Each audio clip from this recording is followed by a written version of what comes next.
The village was once alive with laughter. Children played in the streets, their joyous cries echoing through the air. Amir remembered those days. He longed for them.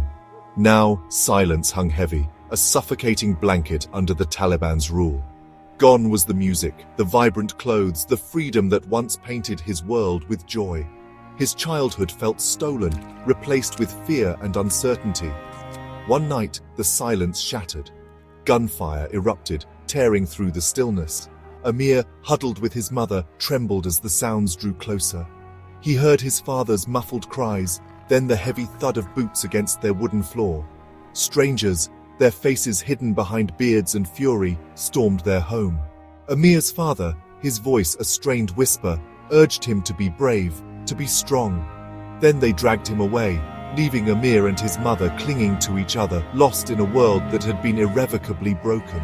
Life under the Taliban was harsh. Every day was a struggle for survival. Food was scarce, fear was abundant, and hope seemed like a distant memory. Amir, haunted by the disappearance of his father, clung to his mother, their shared grief a silent language that bound them together. They lived each day with a knot of dread in their stomachs, never knowing what horrors tomorrow might bring. Months later, Amir found himself staring at the cold, unforgiving walls of a Taliban prison. He had been accused of stealing bread, a desperate act to feed his ailing mother. The guards were ruthless, their eyes devoid of humanity. Hope, a flicker that had stubbornly clung to him, threatened to extinguish entirely. One day, a man named Raza, imprisoned for speaking out against the regime, saw Amir huddled in a corner. Raza, with his gentle eyes and quiet wisdom, became an unexpected beacon of light in the darkness.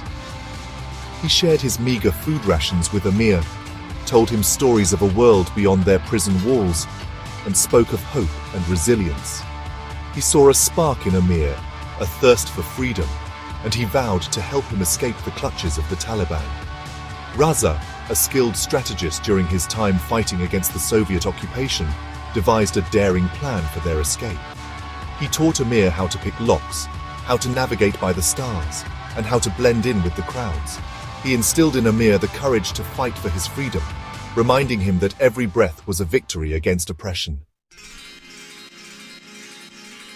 Under the cover of a moonless night, Raza and Amir made their escape. The prison walls, once insurmountable, now represented a challenge to overcome. With hearts pounding in their chests, they slipped past the sleeping guards, their movements guided by desperation and fueled by the promise of freedom. Their journey was fraught with danger. They traveled by night, navigating treacherous mountain passes and desolate landscapes. They relied on the kindness of strangers, villagers who risked their own lives to offer them food, shelter, and directions. Each act of compassion, a testament to the enduring spirit of humanity, strengthened their resolve. After weeks of perilous travel, they reached the border. Amir, gazing at the barbed wire fence that separated him from the unknown, felt a surge of fear. Raza, his voice unwavering, reminded him of the life that awaited him, a life free from oppression. With a final embrace, they parted ways, Raza's parting words echoing in Amir's ears. "Never give up hope, my friend. Your journey is just beginning."